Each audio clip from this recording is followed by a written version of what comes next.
on board with Mark Martin. You really begin to get a sense of those lights, and they'll play an even more important role. Here comes Bobby Labonte wheeling up the outside around Mark Martin. Boy, he has done some running. Doesn't act like that two-tire change was real good for Mark Martin. Probably the last time they do it. Here we are, 3 wide and going into the turn 3. They got by with it. Yeah. That time. That time, yeah.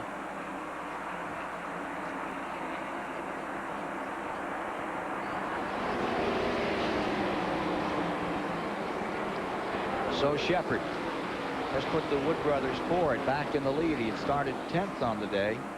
And Earnhardt, if you're just joining us, started in 34th, and he's now up in 2nd. Richards, you're shaking your head on that one. No, I'm just shaking my head just watching this race and watching that many people that close after this far in the race.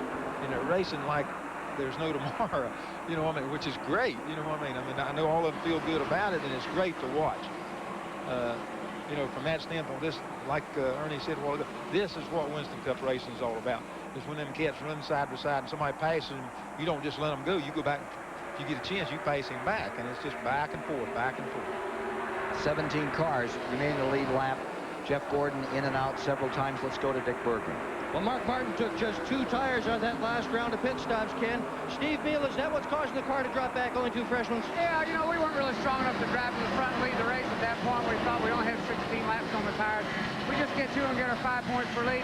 It's kind of a handful on hot lefts and cold rights, but it'll be okay after a while. We'll be fine. These guys are really cool. I'd watch them about, lap, somewhere around lap 390.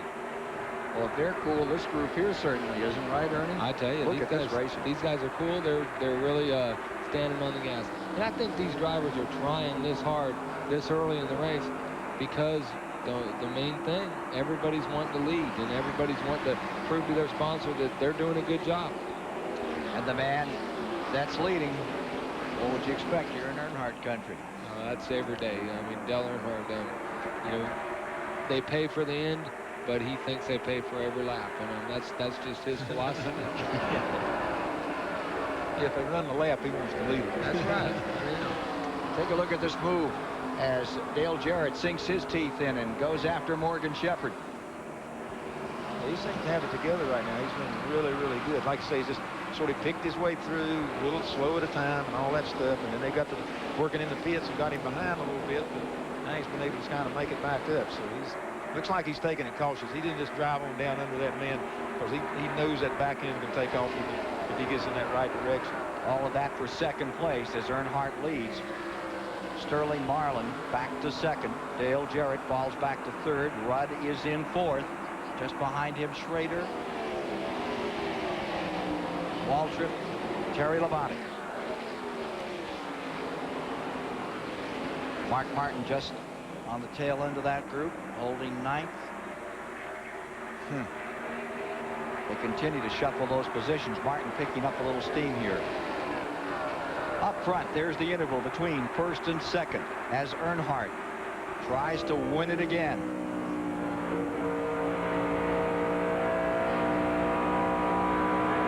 Marlin 2nd, Ricky Rudd the 3rd, Ken Schrader right after him in 4th position. And the 28 that had been running in 4th position at lap 170, we're now at 173, going behind the wall. Here's where it began to slow down. You can see it smoking there. It looks like something like a right rear hub, or it's really hard to say, you know what I mean? But they got some kind of bad problem with it. Dick Berggren can tell us more.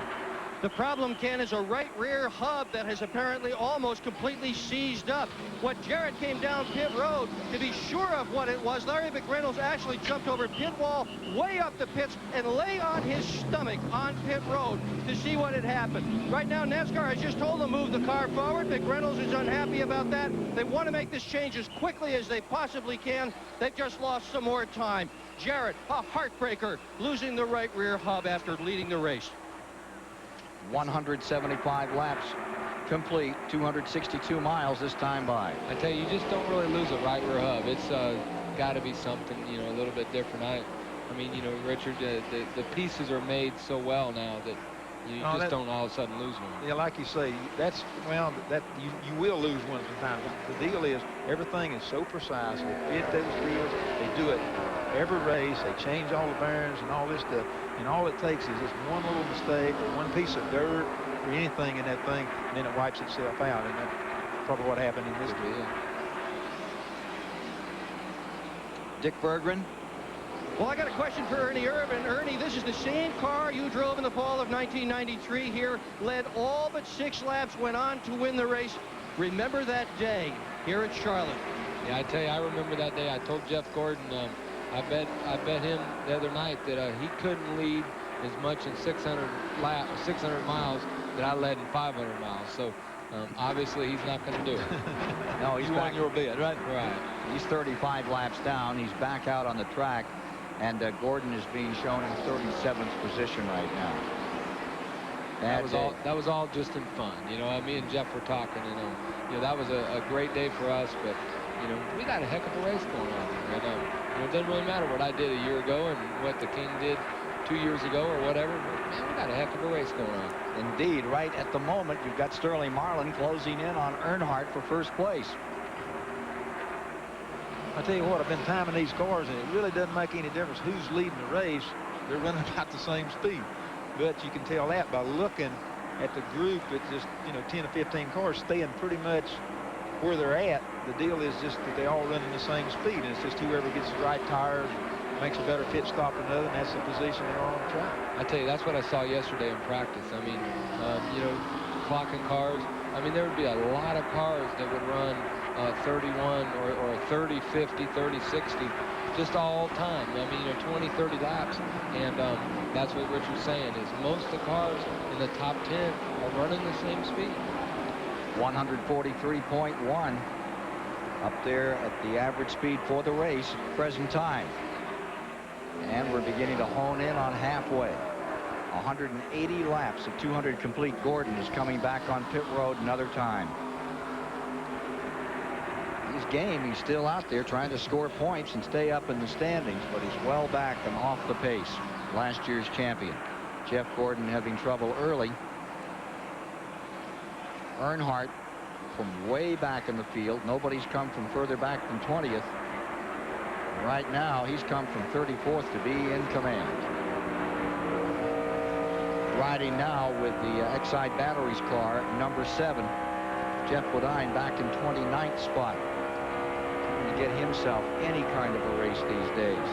And he has certainly had his hands full. I tell you, Jeff Bodine's truck ran second today. With, well, who's the guy that drives his truck? One of them Yankee guys. Yeah, he's a Yankee guy. Yeah. And Joe Ruttman was where? Your guy? Fourth. You led for a while today, didn't you? We when I came up here to the booth, we were leading at the halfway point, but you know, they don't pay for that, so we didn't get to collect the turkey. Is that how they're paying you off these days? Remember, Yeah. you ever race for dinners? Oh, You raced out in California? You know, I race for pretty much anything. Main thing he raced was the win. Didn't worry about what it was paying, and that's the difference between racers and non-racers. You know, a lot of people just run for the money. They don't win very much. They're not there very long. Some kids would run every day, every week for nothing. The main deal is they're so competitive. All they want to do is win. You see Musgrave out there running just in front of that Bodine car. Bodine is being shown 2 laps down. Musgrave up there, side by side again up in front. Here's Schrader at it with Rudd for 3rd spot.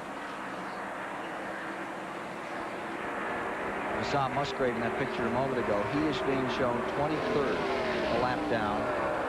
And Jeff Bodine is being shown well back, let's see, 29th. Also in there with the 11 car. And it is not in the lead lap. It is back. We were talking about racing. Doesn't matter what it pays. I mean, Kenny Schrader's one of them. We're sitting here showing him right now. And he's one of them that'll race for whatever. I mean, whether they're paying turkeys or anything, Kenny Schrader likes to race. It shows that when he runs 4 or 5 races a week. That's right. And then he runs the weekend with Winston Cup. I mean, if they got a racetrack, he's like Bobby Allison used to be. If they got a racetrack, he's going to be there. If he's got a car, he'll borrow a car and then make sure he gets in the race. The Brett Bodine car stays just on the tail end of the lead lap. It is in 15th position for second spot. Going to second. Schrader back to second. He must have heard me tell him that they was going to pay for turkeys or something. he gave me the thumbs up going by. I don't know. Whatever that means. Huh? Yeah. I know it's got a little bit of lead. That's about as big a lead as they've had all day, I think. Well, Gordon had a lead like that in the first 20 or 30 laps. Didn't hold on. Didn't hold on. Somebody else come on. Schrader was one of the guys that I think passed Gordon for the lead. Schrader, whose last win was back in '91 at Dover. Long time between Is that wins. right? Yeah. I mean, as good as he runs, you know, day in and day out, he's just a pretty regular deal. This is one of the places he really runs good at, and it's one of the, I think it's before Dover, this is one of the places he won at. And that 30 car, Michael Waltrip, still looking for that first win. That's, he's really giving her a good go today. I tell you, the way his year is, he's just looking for a good finish. Yeah, you know what I mean? Do you guys believe in numbers? If you believe in numbers, Sterling Marlin won his first race in number 279 down there at Daytona that time. This is race number 279 for Michael Waltrip in car 30. Oh, really? Yeah. Huh. You know, if you're one of those numbers guys. I think I won mine in like 70-something, 79 maybe or something like that. That a year, or was that the number?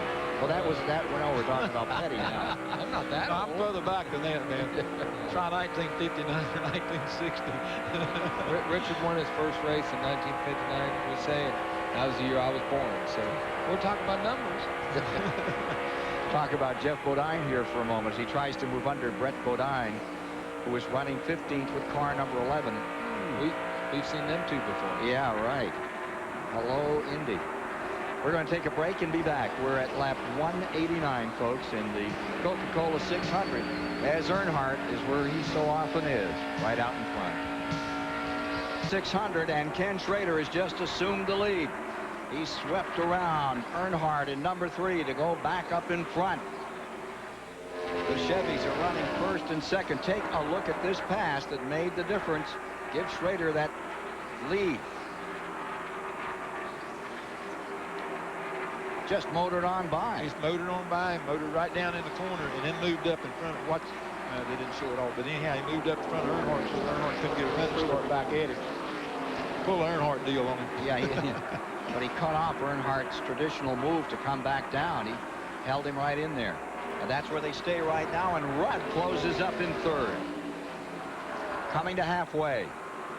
This is a whole lot like, this race is a whole lot like Talladega or Daytona for the draft and stuff. Anytime you get there and you get two cars running side by side, they catch up quick. This is the first time I've really ever noticed them catching up that quick at Charlotte, but it really shows for me.